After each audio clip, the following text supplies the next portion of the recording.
Salam əziz şagirdlər, hər birinizi xoş gördük. Mən Gülər Orcova, Fes Akademinin riyaziyyat müəllimiyəm.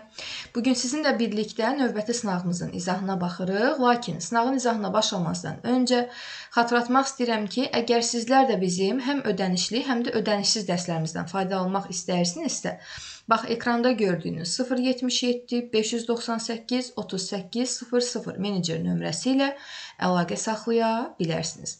İndi isə başlayaq birinci sualımızdan və bunu da xatırladım ki, bu suallar deməli güvən kitabından seçilmiş və dördbucaqlılara aid olan ikinci bir belə deyək də izahlı ikinci suallardır. Ona görə indi baxaq birinci suala. Deyir ki, AY və DY tənbölənlər BS 10 sm, AD 14 sm olarsa şəklə əsasən bu trapesiyanın biz deməli sahəsini tapmalıyıq. İndi gəlin diqqətlə baxaq. Bu tənböləndirsə, bax burada alfa deyirəm, burada alfa deyirəm. Bu tənböləndirsə, burada beta deyirəm, burada beta deyirəm. İndi bütövlükdə BS-nin 10 sm olduğunu bilirik. Həmçinin AD-də 14-dür. Amma ayrı-ayrılıqda BY və YS nəyə bərabərdir bilmirik. Bura bir X yazaq, bura bir Y yazaq. BS bütövlükdə nəyə bərabərdir? X üstəgəl Y-a. Tam şəkildə BS X üstəgəl Y-dir, o da olur 10 sm. İndi bax, diqqətlə baxsaq, paralelogramın oturacaqları bir-birinə paraleldir. Onda bu A'yı onu kəsəndir. Burada daxili çarpaz bucaqlar əmələ gəlir. Bax, bu bucaqla bu bucaq daxili çarpazdır. Ona görə bir-birinə bərabərdir. İndi diqqətlə burada ABY üçbucağına baxsaq, bu üçbucaqda oturacağı bitişik bucaqlar bir-birinə bərabərdir. Deməli, bu bərabər yanlı üçbucaq olmalıdır. Yan tərəflər bir-birinə bərabər olmalıdır. Bura X-dirsə, burada X-dir. Həmçinin digər tərəfdən, bax, oturacaqlar bir-birinə paraleldir. Bu dəfə bu YD-yə kəsən kimi baxırsınız, yenə daxili çarpaz bucaqlar yaranır. Bura betadırsa, avtomatik burada beta olmuş olur. Və bu YSD üçbucağında oturacağı bitişik bucaqlar, ikisi də betadır, yəni bir-birinə bərabərdir. Deməli, bu üçbucaq da bərabər yanlı üçbucaq adlanır. Bu tərəf Y-dirsə, bu tərəf də Y-a bərabər olmuş olacaq. İndi biz bu trapesiyanın perimetrini tapanda bütün tərəflərini toplamalıyıq. Bax, X, üstəgəl X, üstəgəl Y, bütün tərəflər toplanmalıdır. Üstəgəl bu Y. Və ən sonda da üstəgəl 14. İndi bərabərdir. Baxın, 2x var, 2y var. 2-ni çıxardırıq mötərizənin xaricinə. Olur x üstəgəl y, üstəgəl 14 bərabərdir. X üstəgəl y 10-dursa, 2-ni də vuranda 10-a eləyir 20. 20-nin də üstünə 14 gələndə düzgün cavab, deməli, 34 sm bərabər olmuş olur. Yəni, birinci sualda testimizin düzgün cavabı olur Y bəndi, Y variantı. Keçək növbəti suala. Baxırıq burada ikinci suala. Rombun tərəfi 10 sm, diagonallarından biri 12 sm olarsa, daxilinə çəkilmiş çevrənin radiusunu tapın. Deməli, biz bilməliyik ki, daxilə çəkilmiş çevrənin radius düsturu hündürlüyün yarısına bərabərdir. Amma burada bizə diagonallar verir, rombun tərəfi verilir. İndi biz bunlardan istifadə edib hündürlüyü necə tapacağıq? Birinci növbədə, bax, düsturu bilməlisiniz. Ümumiyyətlə, düsturlar əzbərimizdə olmalı, uşaqlar. Düsturu bilməliyik ki, hündürlük diagonallar vasitəsilə belə tapılır. D1 vurulsun D2, bölünsün kök altında D1 kvadrat, üstəgəl D2-nin kvadrat. Bax, bundan istifadə edib tapacağıq. İndi diqqətlə baxsaq, rombun diagonalları bir-birinə perpendikulyardır və rombun diagonalları bu kəsişmə nöqtəsində yarı bölünür. Bax, həm burada yarı bölünür, həm də perpendikulyardır. Diagonallardan biri 12-dir. Deməli, 12-ni yarıya böləndə olur 6. Tərəf 10-dur. İndi burada düzbucaqlı üçbucaq əmələ gəlib. Pifaqor teoreminə görə digər katet nəyə bərabər olmalıdır? 8-ə. İndi bu diagonalın yarısı daxil, bura 8 isə avtomatik burada 8 olacaq. Onda belə çıxır ki, bizim ikinci diagonalımız 8, 8, 16 santimetrə bərabər olmuş olur. İndi gəlin hündürlüyü hesablayaq. D1 vurulsun D2, yəni 12 vurulsun 16 və kök altında D1 kvadrat üstəgəl D2 kvadrat olmalıdır. Bu 16-nın kvadratı eləyir 256, 12-nin kvadratı 144. Toplayanda eləyir 400 və kök altında 400-dən nə çıxır? 20. Onu da yazırsınız bura. Bərabərdir. 4-ü ixtisar aparsaq, burada 5 qalır, burada 4 qalır. 12 dəfə 4, 48 bölünsün 5. Deməli, biz hündürlüyün nəyə bərabər olduğunu tapdıq. Onda belə çıxır ki, radiusu tapmaq üçün hündürlük bölünməlidir 2-yə. Bax, 5-də 48 hündürlük 2-yə bölünməlidir. Bunu 2-yə bölmək, 2-də 1-ə vurmaq deməkdir. Yəni, 5-də 48-i vurursunuz 2-də 1-ə. Deməli, bununla da bu ixtisar gedir. Və qalır burada, gəlin heç ixtisar aparmayaq, bir saniyə, heç ixtisar aparmayaq. 5-i 2-yə vuraq, 10 eləsin, burada da 48 olsun, 48-i çox rahatlıqla 10-a bölək, o da eləsin 4,8. 4,8. Deməli, ikinci sualı testimizin düzgün cavabı A bəndi, A variantı alınmış olur. Keçək növbəti suala. Baxırıq burada üçüncü suala. Deyir ki, ABCD trapesiyadır, YF orta xəttir, YK 2-dir. Bax, bura 2-dir. AB 18 cm olarsa, KL, yəni biz X-i tapmalıyıq. Birinci növdə biz bilməliyik ki, bax, bu YK parçası ADC-nin orta xəttidir. Orta xəttdə hər zaman paralel olduğu tərəfin yarısı olmalı. Deməli, bura 2-dirsə, burada 4 olmalıdır. Çünki 2 4-ün yarısıdır. Və bizim, belə deyək də, bu diagonallar kəsişib, həmçinin orta xətt çəkiləndə X üçün, bax, bu KL üçün xüsusi bir düsturumuz var idi. Nə idi? Deyirdi ki, oturacaqlar fərqi yarıya bölünməlidir. Bax, orta xətti tapanda oturacaqlar cəmini yarıya bölürük. Amma bu KL-i tapanda oturacaqlar fərqini, bunu mütləq yadda saxlayın, bölməliyik 2-yə. 18-dən 14, daha doğrusu 4 çıxanda eləyir 14, 14-ü 2-yə böləndə düzgün cavab 7 cm alınmış olur. Yəni, üçüncü sualda testimizin doğru variantı olur Y bəndi.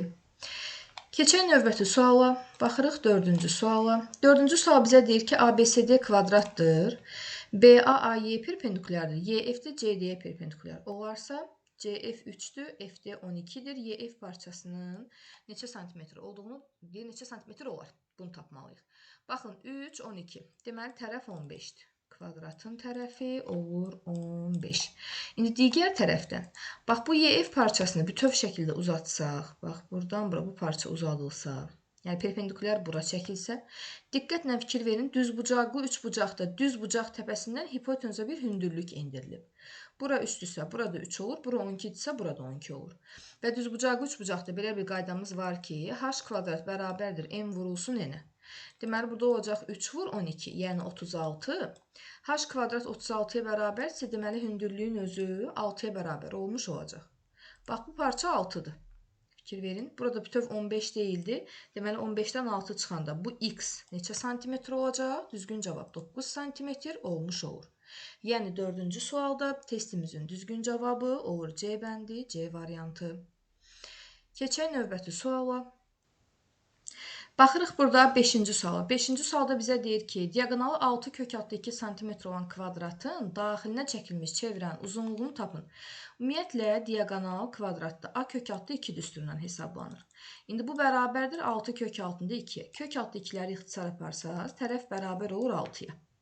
Kvadratın daxilinə çəkilmiş çevrənin radiusu isə hər zaman tərəfin yarısına bərabər olur. A-nı da 2-yə böləndə eləyir 3. Deməli, radius 3-dürsə, gəlin uzunluğu tapaq. Çevrənin uzunluq düsturu 2pi r-lə hesablanır. Baxın, r-imiz 3-dür. 2 də 3-ə vursaq, 2-ni də 3-ə vursaq, düzgün cavab 6pi-yə bərabər olmuş olur.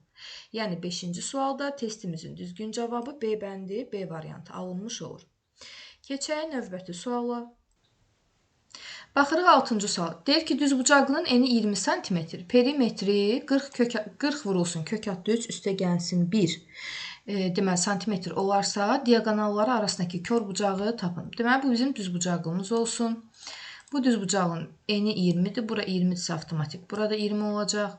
Perimetr verir bizə, gəlin uzunluğumuzdan xəbəri yoxdur, bura yazaq. Daha doğrusu uzunluqdan bizim xəbərimiz yoxdur, bura x yazırıq.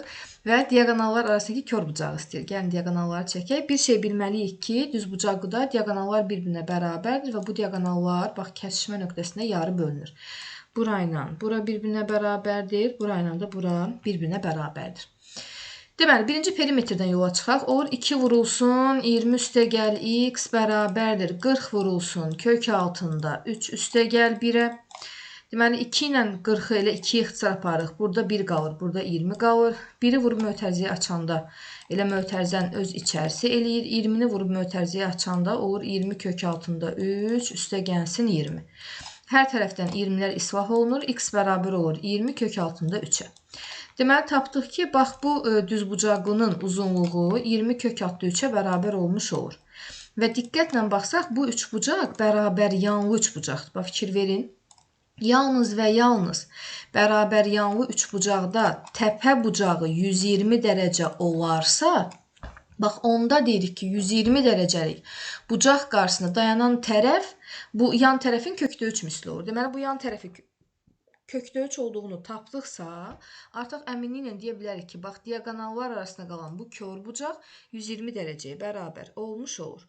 Ona görə 6-cı sualda testimizin düzgün cavabı olur B bəndi, B variantı. Belə, keçək növbəti suala. Baxırıq 7-ci suala. Deyir ki, ABCD düzbucaqlıdır, O yarımçevrənin mərkəzidir, A və F isə çevrəyə toxunma nöqtələrdir. D-yə bərabərdir 1 sm varsa biz CK-nı tapmalıyıq. Birinci növbədə baxın, bu radius 13-dür və buradan bura qədər məsafədə baxın 13 olmalıdır. Amma 13-dən 1 sm buradadırsa, deməli OD məsafəsi bərabər olur 12-yə. Bu niyə görə qeyd edirik? Çünki bizdən CK-nı istəyir. Doğrudurun. Baxın, bu O nöqtəsi ilə K nöqtəsini birləşdirsək, çevrənin mərkəzi ilə deməli haranı birləşdirmiş oluruq? Çevrənin ixtiyar bir nöqtəsini birləşdirmiş oluruq və bu OK olur radius. Deməli, burada 13-dür. Və bu ABCD düzbucaqlı olduğu üçün bura 90 dərəcədir. Bura fikir verin baba bu hissəyə. Bu hissədə 13, 2. Bunlar Pifaqor ədədləridir. Avtomatik bu KD-ni tapırsınız 5. Lap 13-ün kvadratından 12-nin kvadratını da çıxıb 5-in kvadratını ala bilərsiniz. Deməli, bu KD məsafəsi oldu 5. Və həmçinin yenə bu O-dan, bax, F nöqtəsini birləşdirsəz, siz yenə çevrənin radiusunu çəkmiş olursunuz. Yəni 13 sm. Və bura 13-dürsə, deməli, burada nə olacaq bütöv parça? Bax, bu bütöv parçada 13 olur. İndi buradan da bura qədər olan hissə 5-dirsə, 13-dən də 5 çıxanda, deməli, CK-nın uzunluğu 8 sm bərabər olmuş olur. Ona görə 7-ci sualı testimizin düzgün cavabı olur Y bəndi. Keçək növbəti suala. Baxırıq 8-ci sual. 8-də bizə deyir ki, tərəflərindən biri digərindən 4 dəfə böyük olan və kiçik tərəfi 20 sm olan düzbucaqlının perimetrini tapın. Bax, belə bir düzbucaqlı var. Deməli, bu düzbucaqlının kiçik tərəfini, yəni enini 20 verir. İndi biri digərindən 4 dəfə böyükdürsə, aydın ki, uzunluğu 4 dəfə böyük olmalıdır. Yəni 80 olacaq. 20-ni 4-ə vurduq. Və bu düzbucaqlının perimetrini tapmaq istəyir. Perimetr bərabərdir 2 vurulsun, 20 üstəgəl 80. Bu da bərabər olur. 20 üstəgəl 80 olur deməli 100, onu da 2-yə vuranda düzgün cavab 200 sm alınmış olur. Yəni 8-ci sualda testin düzgün cavabı olur Y bəndi, Y variantı. Baxaq 9-a. Nə deyir 9-da? Deyir ki, paralleloqramın deyir, iti bucağının tənböləni onun tərəfini 5 və 2 sm olan iki hissəyə ayırır. Paralleloqramın perimetri aşağıdakılardan hansı ola bilər? Bax, gəlin təsəvvür edək ki, belə bir paralleloqramımız var və bu paralleloqramda, deməli, bu paralleloqramda iti bucağın tənböləni çəkilib, tənbölən olduğu üçün burada alfa yazırıq, burada alfa yazırıq. Hansı hissələr bölür? 5 və 2. Perimetr aşağıdakılardan hansı ola bilər? Bax, fikir verin. Paralleloqramın tərəfləri də bir-birinə nədir? Paraleldir. Bax, bu ikisi paraleldirsə, deməli, bu onları nə adlanacaq? Kəsən. Və burada daxili çarpaz bucaqlar yaranacaq. Bura alfadırsa, avtomatik burada alfa olmuş olacaq. Və bu iki, belə deyək də, bu üç bucağı indi fikir verin. Bax, bu üç bucaqda, görürsünüz, oturacağa bitişik olan iki bucaq bir-birinə bərabərdir. Və oturacağa bitişik olan bucaqlar bir-birinə bərabərdirsə, deməli, bu üç bucaq adlanır bərabər yanlı üç bucaq. Bura 5-dirsə, avtomatik burada 5 olacaq. Deməli, bu tərəfin 5 olduğunu tapdıq. Bu tərəfdəki 5 üstəgəl 2, yəni 7 olur. O zaman perimetr nəyə bərabər ola bilər? 2 vurulsun 5 ilə 7-nin cəminə. 5 ilə 7-ni toplayanda 12 eləyir. 2-ni də 12-yə vuranda, deməli, 24 sm ola bilər. Ona görə 9-cu sualda testimizin doğru variantı olur B bəndi, B variantı. Və nəhayət baxırıq 10-cu suala. Deyir, düzbucaqlının tərəfləri nisbəti 4 bölünsün 5 kimidir. Düzbucaqlının perimetrinin kiçik tərəfinə olan nisbətini tapın. Deməli, tərəflərdən birinə yazırıq 4K, digərini yazırıq 5K. Perimetri də hesablayanda 4-ün üstünə 5 gəlirik 9K, onu da 2-yə vururuq, olur 18K. Nəyin nəyə nisbətini istəyir? Perimetrin kiçik tərəfə. Deməli, 18K-nın kiçik tərəf 4K-ya nisbətini. Bərabərliğini bizdən soruşur. K-lar gedir. 18 ilə 4-ü 2-yə ixtisar aparsaq 9 bölü 2 qalır. 9-u da 2-yə böləndə düzgün cavab 4,5 alınmış olur. Yəni 10-cu sualda testimizin doğru variantı olur Y bəndi, Y variantı. Belə, bundan da sonuncu sualımızı izah etmiş olduq. Ümid edirəm ki, hər biri bizə tam şəkildə aydın oldu.